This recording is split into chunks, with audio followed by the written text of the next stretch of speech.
شروع اللہ تبارک و تعالی کے نام سے جو بڑا مہربان نہایت رحم کرنے والا ہے۔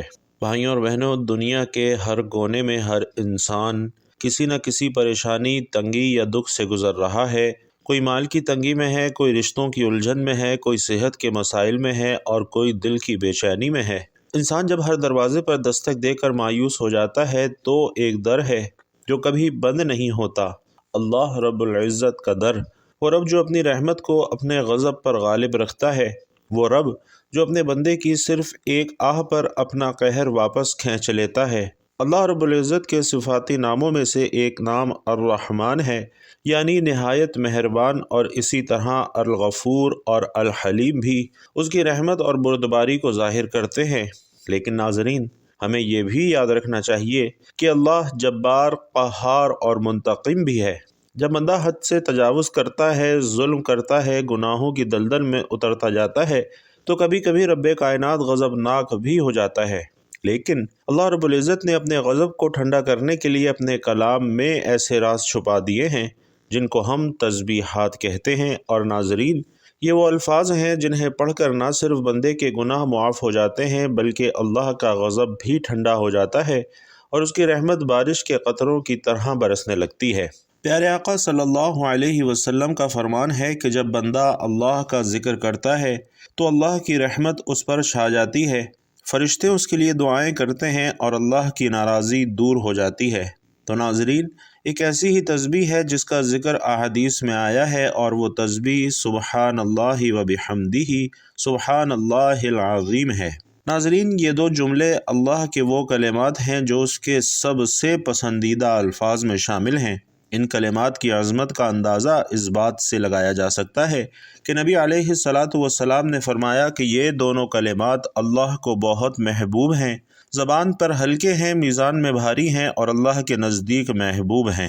ناظرین، یہ تسبیح نہ صرف بندے کے گناہوں کو مٹاتی ہے بلکہ اللہ کے غصے کو بھی ٹھنڈا کرتی ہے، جیسا کہ حدیث شریف میں آتا ہے کہ جس نے ایک دن میں سبحان اللہ و بحمدہ سبحان اللہ العظیم 100 مرتبہ پڑھا، اس کے تمام گناہ معاف کر دیے جاتے ہیں، خواہ وہ سمندر کی جھاگ کے برابر کیوں نہ ہو۔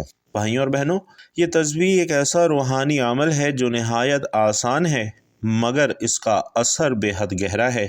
اللہ رب العزت کو جب اس کے بندے کی عاجزی، ندامت اور ذکر محسوس ہوتا ہے تو وہ فوراً اپنی رحمت کے دروازے کھول دیتا ہے۔ ایسے وقت میں جب دنیا فتنوں سے بھری ہوئی ہے، انسان گناہوں کی آلودگی میں گھرا ہوا ہے اور نافرمانی عام ہو چکی ہے، تو ہمیں ان تسبیحات کی طرف پلٹنے کی اشد ضرورت ہے۔ جو تسبیح اللہ کا غصہ ٹھنڈا کر دے، وہی تسبیح ہماری زندگی کے بگڑے حالات سنوار سکتی ہے، ہماری دعاؤں کو مقبول کروا سکتی ہے اور ہماری آخرت کو روشن بنا سکتی ہے۔ بھائیوں اور بہنوں، دنیا میں بے شمار طاقتیں ہیں، بے شمار حکومتیں ہیں، لیکن ان سب سے بالا اور برتر ذات صرف اور صرف اللہ رب العزت کی ہے۔ وہ خالق ہے، مالک ہے، رب ہے، رازق ہے، وہی قہار بھی ہے، رحمان بھی ہے۔ اس کا ہر فعل عدل پر مبنی ہے، ہر فیصلہ حکمت سے بھرپور ہے اور اس کی ہر صفت ایک مکمل حقیقت ہے۔ مگر ناظرین، انسان کی عقل اکثر ایک سوال میں الجھتی ہے کہ کیا اللہ صرف رحم کرنے والا ہے یا وہ ناراض بھی ہوتا ہے؟ اللہ کے غضب اور اس کی رحمت کا قرآن و حدیث کی روشنی میں موازنہ ملاحظہ فرمائیے۔ اللہ تعالیٰ کی صفت غضب یعنی ناراضگی قرآن مجید میں کئی مقامات پر بیان ہوئی ہے، لیکن یہ بات انتہائی اہم ہے کہ اللہ کا غضب کبھی بھی بغیر وجہ کے ظاہر نہیں ہوتا۔ وہ اپنی مخلوق پر مہربان ہے، مگر جب انسان سرکشی، نافرمانی اور ظلم کی حد پار کر لیتا ہے تو اللہ کے غضب کی چنگاریاں بھڑک اٹھتی ہیں۔ سورۃ البقرہ میں اللہ رب العزت ارشاد فرماتے ہیں کہ ان پر اللہ کا غضب نازل ہوا، یہ اس لیے کہ وہ اللہ کی آیات کا انکار کرتے، نبیوں کو ناحق قتل کرتے اور نافرمان اور حد سے بڑھنے والے تھے۔ یہ آیت یہود کے اعمال پر نازل ہوئی جنہوں نے اللہ کی نعمتوں کے باوجود انکار کیا اور حد سے تجاوز کیا۔ اسی طرح سورۃ المائدہ میں ارشاد باری تعالی ہے کہ تم ان میں سے بہتوں کو دیکھو گے کہ وہ کافروں سے دوستی کرتے ہیں، یقیناً وہ جو کچھ کرتے ہیں وہ برا ہے، جس پر اللہ کا غضب نازل ہوتا ہے اور وہ ہمیشہ کے لیے عذاب میں رہیں گے۔ اسی طرح سورۃ الفتح میں ارشاد باری تعالی ہے کہ ان پر اللہ کا غضب ہے اور اس نے ان پر لعنت کی اور ان کے لیے جہنم تیار کی اور وہ کیا ہی برا ٹھکانہ ہے۔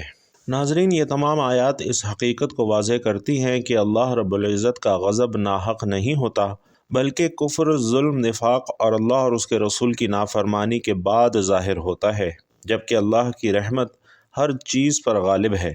جہاں قرآن مجید میں اللہ کے غضب کا ذکر ہے، وہاں اس کی رحمت کا بیان کئی گنا زیادہ موجود ہے۔ اللہ کی رحمت اس کے غضب سے زیادہ ہے، جیسا کہ نبی علیہ السلام فرماتے ہیں کہ اللہ رب العزت نے رحمت کو 100 حصوں میں تقسیم کیا، ایک حصہ دنیا میں رکھا جس سے مخلوق ایک دوسرے پر رحم کرتی ہے، جبکہ باقی 99 حصے اس نے اپنے لیے محفوظ رکھے ہیں قیامت کے دن کے لیے۔ اسی طرح قرآن میں بھی اللہ کی رحمت کا جا بجا بیان آیا ہے، جیسا کہ سورۃ الاعراف میں ارشاد باری تعالی ہے کہ میری رحمت ہر چیز پر وسیع ہے۔ اور ناظرین، یہ وہ آیت ہے جو اللہ کے اس فرمان کو بیان کرتی ہے کہ وہ اپنے بندوں پر رحم کرنے والا ہے، چاہے وہ کتنے ہی گناہ گار کیوں نہ ہوں۔ بالکل اسی طرح سورۃ الزمر میں ارشاد ہے کہ کہہ دو اے میرے بندو جنہوں نے اپنی جانوں پر زیادتی کی، اللہ کی رحمت سے نا امید نہ ہو، بے شک اللہ سارے گناہ معاف کر دیتا ہے۔ اور ناظرین، یہ آیت ان سب گناہ گاروں کے لیے امید کی کرن ہے جو توبہ کے دروازے پر آنا چاہتے ہیں۔ سورۃ النحل میں اللہ رب العزت ارشاد فرماتے ہیں کہ اگر تم اللہ کی نعمتوں کو گننے لگو تو ان کو شمار نہ کر سکو گے۔ یہ اس کی رحمت کی وسعت کا اظہار ہے جو ہر لمحہ ہمارے ارد گرد ہے۔ اسی طرح رسول علیہ السلام سے ایک حدیث قدسی روایت ہے کہ میری رحمت میرے غضب پر غالب آ چکی ہے۔ اور ناظرین، یہ حدیث نہایت اہم ہے کیونکہ اس میں اللہ رب العزت خود اپنی صفت رحمت کی برتری کا اعلان فرما رہا ہے۔ یہ اعلان ہمیں مایوسی سے نکالتا ہے اور توبہ کی امید دلاتا ہے۔ محترم ناظرین، انسان جب ذکر الہی سے دور ہو جاتا ہے تو اس کی زندگی میں بے برکتی، بے چینی اور مصیبتیں بڑھنے لگتی ہیں۔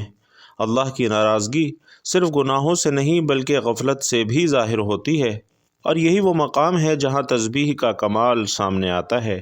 اللہ رب العزت خود قرآن مجید میں ارشاد فرماتا ہے کہ اللہ کی تسبیح کرو صبح اور شام۔ ناظرین، تسبیح اللہ کی یاد ہے، اس کا جلال ہے، اس کے حضور عاجزی کا اظہار ہے، اور جب بندہ رب کو پکارتا ہے تو اللہ کا قہر نرمی میں بدل جاتا ہے۔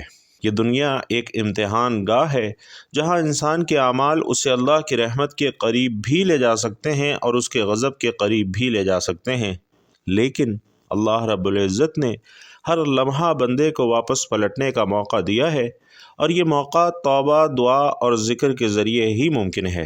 ناظرین، دنیاوی زندگی میں ہم جب کسی طاقتور کے در پر جاتے ہیں تو اس سے بات کرنے کا ایک خاص طریقہ، ایک خاص آداب اور الفاظ ہوتے ہیں، لیکن جب ہم رب العالمین کے دربار میں حاضری دیتے ہیں تو وہ سب سے زیادہ محبت کرنے والا، سب سے زیادہ سننے والا اور سب سے زیادہ معاف کرنے والا ہے۔ اس رب کو راضی کرنے کے لیے جو سب سے خوبصورت ذریعہ ہے وہ تسبیح ہے، اور تسبیح صرف زبان سے ادا کیے جانے والے الفاظ نہیں ہیں، بلکہ یہ دل کا جھکاؤ ہے، روح کا جھکاؤ ہے اور اللہ کی عظمت کا عملی اعتراف ہے۔ سامعین کرام، تسبیح عربی لفظ سباح سے نکلا ہے جس کے معنی ہے اللہ کی پاکی بیان کرنا، اسے ہر نقص، کمی اور عیب سے پاک ماننا۔ اور تسبیح کے ذریعے ہم اللہ کی بڑائی، عظمت اور کمال کو مانتے ہیں، اور جب بندہ دل سے اللہ کی تسبیح کرتا ہے تو زمین، آسمان، ہوا، پانی، حتیٰ کہ کائنات کی ہر چیز اس کے ساتھ شامل ہو جاتی ہے۔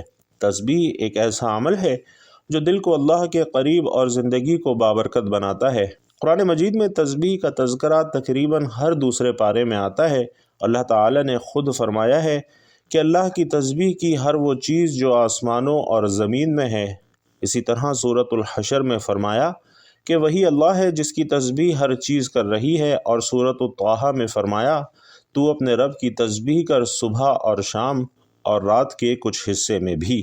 یہ آیات ہمیں یہ سکھاتی ہیں کہ تسبیح کوئی اختیاری عبادت نہیں ہے بلکہ فطری عمل ہے۔ اگر انسان نہ کرے تب بھی کائنات اللہ کی تسبیح کر رہی ہے۔ اللہ تعالیٰ جس طرح اپنی ذات میں بے مثل اور بے مثال ہے، اسی طرح اس کی ہر صفت ازلی و ابدی اور لامحدود ہے۔ تاہم اس کی صفت رحمت سب سے بڑھ کر ہے، اور قرآن مجید میں ارشاد ہے کہ میری رحمت وسیع ہے ہر شے پر۔ حاملین عرش مومنین کے حق میں اللہ کے حضور بخشش کی دعا کرتے وقت کہتے ہیں کہ اے پروردگار، تیری رحمت ہر چیز پر پھیلی ہوئی ہے، بس تو بخش دے ان لوگوں کو جو توبہ کریں۔ اسی طرح ناظرین، بخاری اور مسلم کی یہ حدیث بھی اللہ کی رحمت کا مظہر ہے کہ جو شخص نیکی کا ارادہ کرتا ہے اس کے نامہ اعمال میں ایک نیکی کا ثواب لکھ دیا جاتا ہے، اگرچہ وہ شخص اپنے ارادے پر عمل نہ کر سکے۔ اگر وہ اپنے ارادے کے مطابق نیک عمل کر لے تو اسے 10 نیکیوں کے برابر بلکہ 700 یا پھر اس سے بھی زیادہ نیکیوں کا ثواب دیا جاتا ہے، جبکہ اس کے برعکس اگر کوئی شخص برائی کا ارادہ کرتا ہے تو اس کے حساب میں وہ برائی نہیں لکھی جاتی، بلکہ اگر وہ برائی کے ارادے پر عمل نہیں کر پاتا تو اسے ایک نیکی کا ثواب ملتا ہے، اور اگر وہ اپنے برے ارادے کے مطابق برائی کر گزرے تو اس کے نامہ اعمال میں صرف ایک ہی برائی درج کی جاتی ہے۔ گویا اللہ تعالیٰ اپنے بندوں پر مہربان ہے اور وہ اپنے بندوں کی خطائیں معاف کرنا چاہتا ہے اور نیک کاموں پر زیادہ سے زیادہ ثواب دیتا ہے۔ ارشاد باری تعالیٰ ہے کہ جو کوئی ایک نیکی لاتا ہے اس کے لیے 10 گنا اجر ہے، اور جو کوئی ایک برائی لاتا ہے تو اسے بس اس کی جزا ملے گی اور لوگوں پر ظلم نہیں کیا جائے گا۔ ناظرین، اللہ رب العزت اپنے بندوں پر بے حد مہربان ہے، ہمیں بس اس کی رحمت کا دروازہ کھٹکھٹانے کی ضرورت ہے۔ ایک حدیث میں آتا ہے کہ اللہ تعالیٰ کے پاس 100 رحمتیں ہیں، ان میں سے ایک رحمت اس نے جن، انسانوں، چوپایوں اور زہریلے جانوروں میں بھیجی ہے، اور اسی ایک رحمت کے سبب سے وہ آپس میں پیار، محبت اور مہربانی کرتے ہیں، جبکہ 99 رحمتوں کو اللہ رب العزت نے قیامت کے لیے اٹھا رکھا ہے کہ وہ ان سے اس دن اپنے بندوں پر رحم کرے گا۔ اسی طرح ایک روایت میں ہے کہ ایک شخص جس نے کبھی کوئی نیک کام نہیں کیا تھا، موت کے وقت اپنے گھر والوں کو وصیت کی کہ جب میں مر جاؤں تو مجھے جلا دینا، پھر آدھی راکھ جنگل میں اڑا دینا اور آدھی دریا میں بہا دینا۔ خدا کی قسم، اگر اللہ نے مجھ پر قابو پا لیا تو وہ مجھے ایسا عذاب دے گا جیسے دنیا میں پہلے کسی کو نہ دیا ہوگا۔ ناظرین، جب وہ بندہ مر گیا تو اس کے بیٹوں نے اس کی وصیت کے مطابق عمل کیا۔ اللہ رب العزت نے دریا کو حکم دیا اور اس کے اندر کی راکھ جمع کی، پھر جنگل کو حکم دیا اور اس کے اندر کی راکھ جمع کی، اور پھر اللہ رب العزت نے اس سے پوچھا کہ تو نے ایسا کیوں کیا؟ اس نے عرض کیا، پروردگار، یہ تیرے خوف کی وجہ سے تھا اور یہ تو بات خوب جانتا ہے۔ اس پر ناظرین اللہ رب العزت نے اسے بخش دیا، اگرچہ اس شخص کی وصیت غلط تھی، مگر اللہ تعالیٰ نے اس خوف کی وجہ سے اسے بخش دیا جو اسے قیامت کے دن اللہ کے سامنے کھڑے ہونے سے تھا۔ پس اللہ تعالیٰ سے خوف کھانا اللہ کی رحمت کو متوجہ کرتا ہے۔ ایک حدیث میں آتا ہے کہ جب اللہ تعالیٰ نے اپنی مخلوق کو پیدا کرنے کا ارادہ کیا تو ایک کتاب لکھی جو کہ اس کے پاس عرش پر محفوظ ہے۔ اس کتاب میں یہ الفاظ ہیں کہ میری رحمت میرے غضب پر سبقت لے گئی۔ گویا اللہ کی رحمت کی کوئی حد ہی نہیں ہے۔ اللہ تعالیٰ کو اپنے بندوں سے اس سے کئی زیادہ محبت ہے جتنی ایک ماں کو اپنے بچے کے ساتھ ہوتی ہے۔ ایک مرتبہ جب ایک عورت کو اپنے بچے کے ساتھ والہانہ محبت کرتے دیکھا تو رسول علیہ الصلاۃ والسلام نے اپنے صحابہ سے فرمایا، کیا تمہارے خیال میں یہ عورت اپنے بچے کو آگ میں ڈال دے گی؟ صحابہ نے عرض کیا، یا رسول اللہ، ہرگز نہیں۔ اس پر آپ صلی اللہ علیہ وسلم نے فرمایا کہ اللہ اپنے بندوں پر اس سے بھی زیادہ رحم کرنے والا ہے جتنا یہ عورت اپنے بچے پر مہربان ہے۔ ناظرین، پروردگار بھی اپنے بندوں پر مہربان ہے، مگر پھر بھی انسان اپنی بری روش، سرکشی اور نافرمانی کی وجہ سے عذاب کا مستحق بن جائے تو سوچیے اس سے بڑی بدبختی اور محرومی کیا ہوگی۔ حضرت عبداللہ بن عمر کہتے ہیں کہ ہم کسی غزوے میں نبی اکرم صلی اللہ علیہ وسلم کے ساتھ تھے۔ آپ علیہ الصلاۃ والسلام ایک جماعت کے قریب سے گزرے اور پوچھا کہ تم لوگ کون ہو؟ انہوں نے عرض کیا کہ ہم مسلمان ہیں۔ اس جماعت میں ایک عورت ہانڈی پکا رہی تھی اور اس کا بیٹا اس کے پاس بیٹھا تھا۔ جب آگ کا شعلہ بلند ہوتا تو عورت لڑکے کو پیچھے ہٹا لیتی اور پھر نبی کریم صلی اللہ علیہ وسلم کی خدمت میں حاضر ہوئی اور عرض کیا، کیا آپ اللہ کے رسول ہیں؟ آپ علیہ الصلاۃ والسلام نے فرمایا، ہاں۔ تو عورت نے پوچھا کہ میرے ماں باپ آپ پر قربان، کیا اللہ بہت رحم کرنے والا نہیں ہے؟ فرمایا، ہاں۔ تو عورت نے کہا کہ اللہ اپنے بندوں پر اس سے زیادہ رحم کرنے والا نہیں ہے کہ جتنا ایک ماں اپنے بچوں پر رحم کرتی ہے۔ فرمایا، ہاں۔ تو عورت نے کہا کہ ماں تو اپنے بچے کو آگ میں نہیں ڈال سکتی، ناظرین، یہ سن کر رسول علیہ الصلاۃ والسلام نے سر جھکا لیا اور روتے رہے۔ پھر سر اٹھا کر فرمایا کہ اللہ تعالیٰ اپنے بندوں پر عذاب نہیں کرتا سوائے ان لوگوں پر جو سرکش ہیں، یعنی اللہ سے سرکشی کرتے ہیں اور اس کا حکم نہیں مانتے اور لا الہ الا اللہ کہنے سے انکار کرتے ہیں۔ ناظرین، جن احادیث میں اللہ رب العزت کی بے پایہ رحمت اور مغفرت کا مطلق ذکر ہے، وہاں یہ حقیقت ہے کہ اللہ کے ساتھ شرک کرنا وہ گناہ ہے جس کے متعلق اللہ نے قرآن مجید میں ایک سے زائد مقامات پر دو ٹوک انداز میں فرما دیا ہے کہ شرک اللہ کے نزدیک ناقابل بخشش گناہ ہے۔ پس کسی انسان کا اللہ تعالیٰ کی بے پایہ رحمت اور بخشش کے باوجود اللہ تعالیٰ کے عذاب کا مستحق ہو جانا بھی عین ممکن ہے۔ تو معلوم ہوا کہ اللہ تعالیٰ کی بے پایہ رحمت اور مغفرت کا امیدوار ہونے کے لیے لازم ہے کہ بندہ اپنے آپ کو نیک اعمال اور توبہ اور استغفار کے ذریعے اس کا اہل بنانے کی کوشش کرتا رہے، اللہ تعالیٰ کے احکامات کو مانے، حقوق اللہ اور حقوق العباد کی ادائیگی کی کوشش کرے، اللہ کے غضب کو دعوت دینے والے کام نہ کرے، استغفار کو اپنا شعار بنائے اور شرکیہ امور سے سخت اجتناب کرے، کیونکہ شرک بندے کو اللہ کی بے پایہ رحمت سے محروم کر دیتا ہے۔ قرآن مجید میں ارشاد باری تعالیٰ ہے کہ بے شک جس نے شریک ٹھہرایا اللہ کا، پس حرام کی اللہ نے اس پر جنت اور اس کا ٹھکانہ دوزخ ہے۔ تو محترم ناظرین، آئیے آج کے وظیفے کی جانب چلتے ہیں۔ سب سے پہلے آپ نے حضور پاک صلی اللہ علیہ وسلم کی ذات اقدس پر درود پاک کا نذرانہ پیش کرنا ہے۔ درود پاک آپ کوئی سبھی پڑھ سکتے ہیں۔ آپ چاہیں تو آسان اور مختصر سا درود صلی اللہ علیہ وآلہ وسلم پڑھ لیں یا صلی اللہ علی محمد پڑھ لیں، یا پھر نماز والا درود یعنی درود ابراہیمی پڑھ لیں۔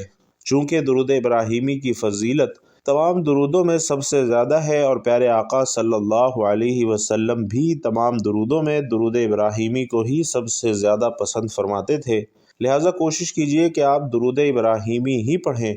آئیے خیر و برکت اور ثواب کی نیت سے ایک مرتبہ میرے ساتھ بھی درود پاک پڑھ لیں۔ اللہم صلی علی محمد وعلی آل محمد کما صلیت علی ابراہیم وعلی آل ابراہیم انک حمید مجید۔